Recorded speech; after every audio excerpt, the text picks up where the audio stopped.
Alright, so we're on Theoreticus Heresy episode 31 and 32. I'm still waiting to see what Perturabo does with the Men of Iron. You guys tease that too much. So, yeah, there's that. Vulcan is dead. Again. Unfortunately, there's going to be a cargo hauler at some point that gets a nasty surprise. In any case, here we go.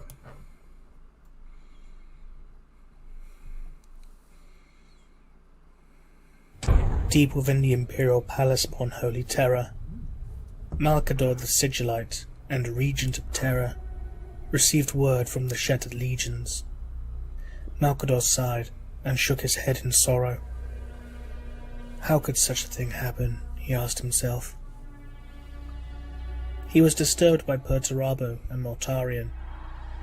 The massive Primarch of the Iron Warriors informed Malcador that Mechanicum had refused to give aid to either side in the upcoming conflict, declaring themselves neutral. Malcador nodded solemnly. He began to wonder how much worse could things get at this point. But at least this would also mean that the Separatists would also be running low on supplies. Mortarion the Death Lord, Primarch of the Death Guard, then posed a question. He asked that if the traitor supplies were low enough, would they launch an assault on Mars first, to try and capture a staging ground from which they could assault Holy Terra. He had to ask that first? If Rogal Dawn's forces were desperate enough, they might just very well do that. Oh, they would. Malcador then decided to enact an extremely dangerous plan. He ordered that the Death Guard fleet take up orbit around Mars. Oh, no. While they would not request aid from the Mechanicum, they also needed to deny such a huge centre of resources from falling into the hands of the enemy. Mortarion asked if such an action could trigger an armed response from Mars. Yeah? But Malcador quelled his fears, stating that as long as they did not fire upon, nor set foot upon the Red World, the Mechanicum would be content in being left alone. But this raised another issue. By defending Mars in such a way, it would starve Terra of warriors to protect it. Malcador agreed, but stated that they had little to no choice in this matter. One of the main problems with warp travel that both sides encountered in this conflict is that it was unpredictable. But this unpredictability proved beneficial for the Loyalist forces, as two fleets entered the Sol system. The Lunar Wolves, led by Horus Lupercal, and the World Eaters, led by Angron. Seemingly through sheer blind luck, they had arrived ahead of Rogal Dawn's forces. For that, Malcador gave a sigh of relief. Finally, some good news. As the Word-Bearers finished purifying the system from the taint of corruption, they began to make their way to Terra. Before they made the warp jump, the flagship of the Legion, the Divinitas Lex, received a transmission from the Scion of Prospero. Lorgar was surprised to see Thousand Suns so far out into the eastern fringes. He was even more surprised to see that the trio of Thousand Suns vessels was accompanied by a Space Wolf ship. Azek Araman and Bjorn explained their unusual partnership to Lorgar, and requested to join with the Word-Bearers' fleet for strength in numbers. Lorgar smiled and agreed. Lorgar then gave a great inspirational speech to the ragtag fleet, bordering upon turning into a religious sermon, such was his passion and vigour. The traitors will be purged. Those loyal to the Emperor and the Imperium will find glory, and those who have turned from his light shall be wiped from existence and memory. With rapturous applause, even from the stoic warriors of the Thousand Suns, the fleet marched to reinforce Terra. I like it. I like this installment. We're going to move right along here. We're going to move. So Guilliman and Horus are now in the Sol system alongside Perturabo. And Lorgar is probably going to be arriving, hopefully before the traders do as well. Episode 32. I actually started episode 31 over again because I'm an idiot. Here we go.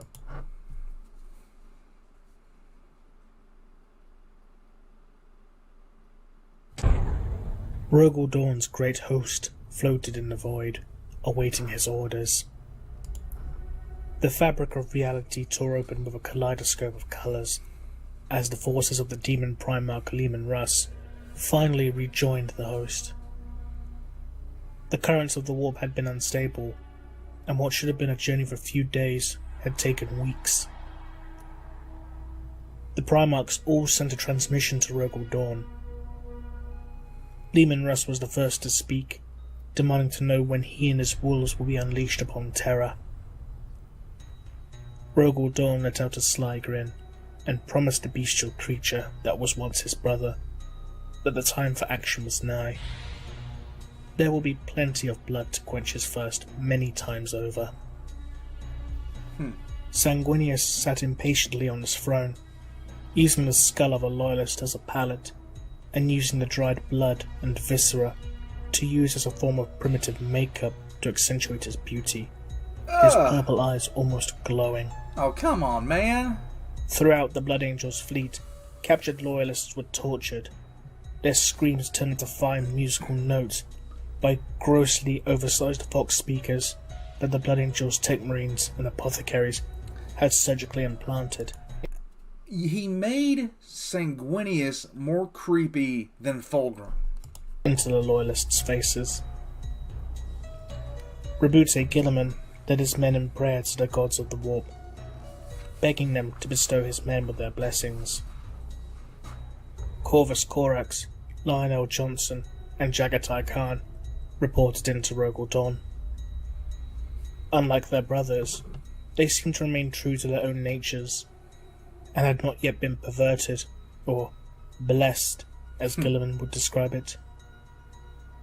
Ferrus Manus, however, was nowhere to be seen. Instead, his first captain, Gabriel Centaur, had sent his transmission, informing Rogel Dawn that the Iron Hands were ready.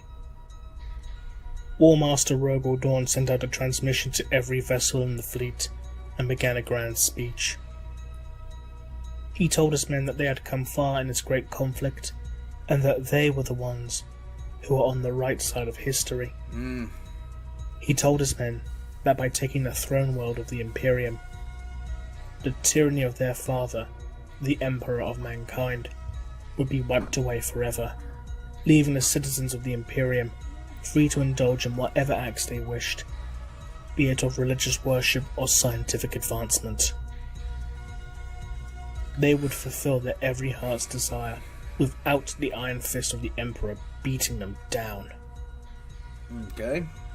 They will march upon Terra and install a great republic, removing the dictatorship and monarchy and casting it aside to the darkness of humanity. Those guys are literally the last to talk about republics. Humanity's own senseless past.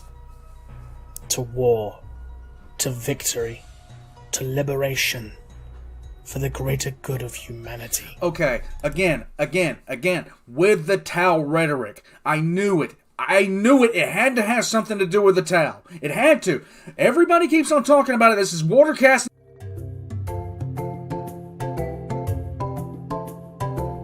I apologize.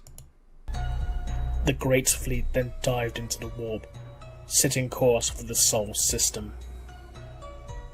As the traitor Armada raced through warp space, the Iron Hand's flagship, the Fist of Iron, hit extreme turbulence and became separated from the rest of the Armada.